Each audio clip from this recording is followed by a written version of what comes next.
Hey there, folks. Welcome to Not Financial Advice. Today we are going to be going over the 847 and $22 I deposited and placed in the market this morning through earned income at my day job. And so we're going to be going through, a little bit about what I bought, why I bought it rather, and some of my different takes on portfolio construction, some different things I'm trying out. So like the video, please, and subscribe at the end if you got value from the video as well. I'd sure appreciate it. Now, we're going to jump in first and take a look at a $250.39 buy into my portfolio, which I have entitled Core. And so I'm looking to further concentrate into these equities. And so I'm just going to go down the list here. SCHD. You can read right here what it is if you're not familiar, but I have this one set at a 18% allocation.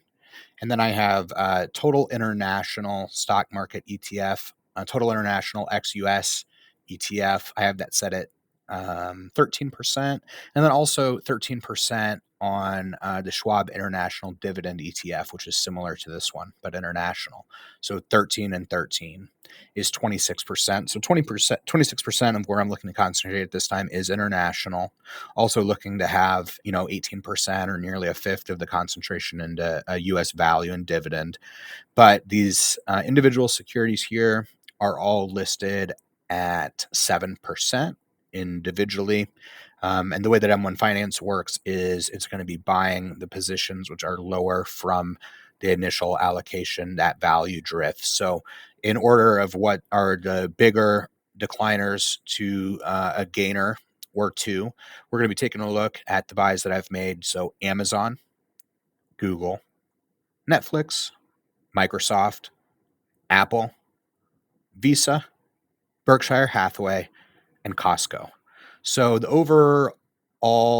overarching philosophy on this portfolio is just wide moat companies that are highly profitable and are very likely to be here for 20 years, plus around 45% diversification with high quality Schwab and Vanguard index fund ETFs. So as we take a look at the next one, make sure to hit like if you haven't already on the video. And we're going to explain what I have going on here. So there were some buys I made into a portfolio, which I've entitled 50 equal weight stocks. And, something I'd like to share on this, I opened this pretty much at the depths or at the bottom of the 2022 bear market.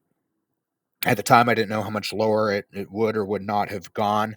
But in this portfolio, I picked some names that I'm very, very, very, very familiar with. Also, I picked some other companies that historically I never would have felt were a fair enough price to invest in. And so that's why I've been opening this portfolio. It's positive, it's doing all right, it's equal weighted.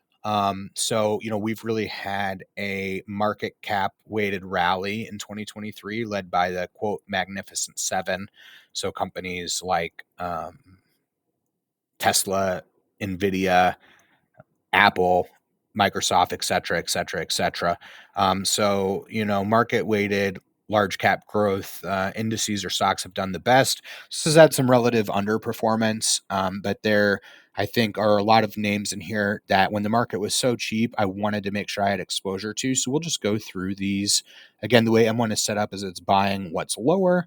And so I'm getting in at what I think are very attractive valuations for both Netflix and Dollar General. A name that is kind of pricey, but I like having Home Depot. We can also see some beaten up retail stuff here. Target. We have Amazon, 3M, Visa, Microsoft, Winnebago, KOF. That's Mexican Coke in a glass bottle. Favorite stock of mine. One of my favorite stocks. Walgreens Boots Alliance. That one's been a rough one. But Domino's Pizza was one that was always too expensive to buy, so I started building into it when the market was very low.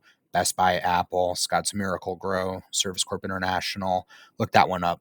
You guys will find some value there maybe. When you figure out what's special about it, you could leave it in the comments below. McDonald's has always been pretty expensive, so when the market was real low, I wanted to get exposure to that. Same kind of deal with Starbucks. And we have Salesforce, Google, Cummins. I threw an ETF in there just for good measure. More of that. U-Haul has always been pretty expensive, as well as Coke. And you guys can just kind of pause here if you want to see each and every holding that was bought within my 50 stock equal weight portfolio. But at the depths of that 2022 bear market, I said I better.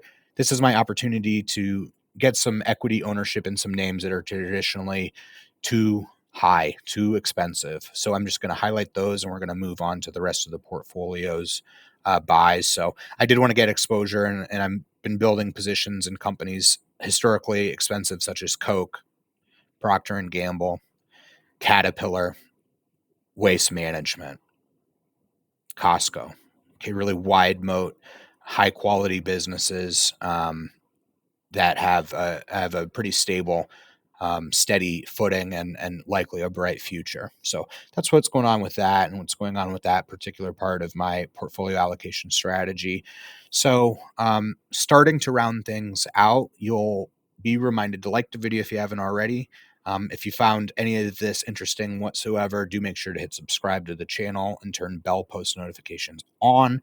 But we can see here I had my bi-monthly Roth 401k withdraw or deferral from my paycheck. So I was able to get 2 shares of the total US stock market. This is a Fidelity equivalent of Vanguard VTI. So about 200, just under $247 there. Excuse me. And then, with what this is my single biggest holding is the total US stock market through a Fidelity index fund, which is equivalent to VTI. And so in complementing that and balancing that out on the retirement side, I've also decided to barbell it. So VTI would essentially be a large blend, if not a large growth fund. But barbelling that, I am buying in a self-directed Roth IRA, Vanguard small cap value. And so, if you hadn't learned this already, or as you're doing a research, historically, you can get a premium return when you have exposure not only to small cap, but value, and particularly to small value basket of stocks. Historically, maybe in the last 20 or 30 years, I think they've returned around 12.5% a year. So I'm barbelling in and making sure I'm just getting as much in retirement accounts. I should be doing more, but I did snag $100 of Vanguard small cap value. So that is going to wrap up our video. As always, what we do here mostly is take a look at companies, individual companies. And so if you have any company you'd like for me to do a little bit of research and presentation on, and see if I can come up with an estimate of its fair value, you just drop that 3 or 4 symbol ticker, stock ticker, in the comments below. I'd be more than happy to make a video for you doing a little bit of light due diligence on a stock of your choice. But again, this is not financial advice. Thanks for stopping by, and I will see you on the next one.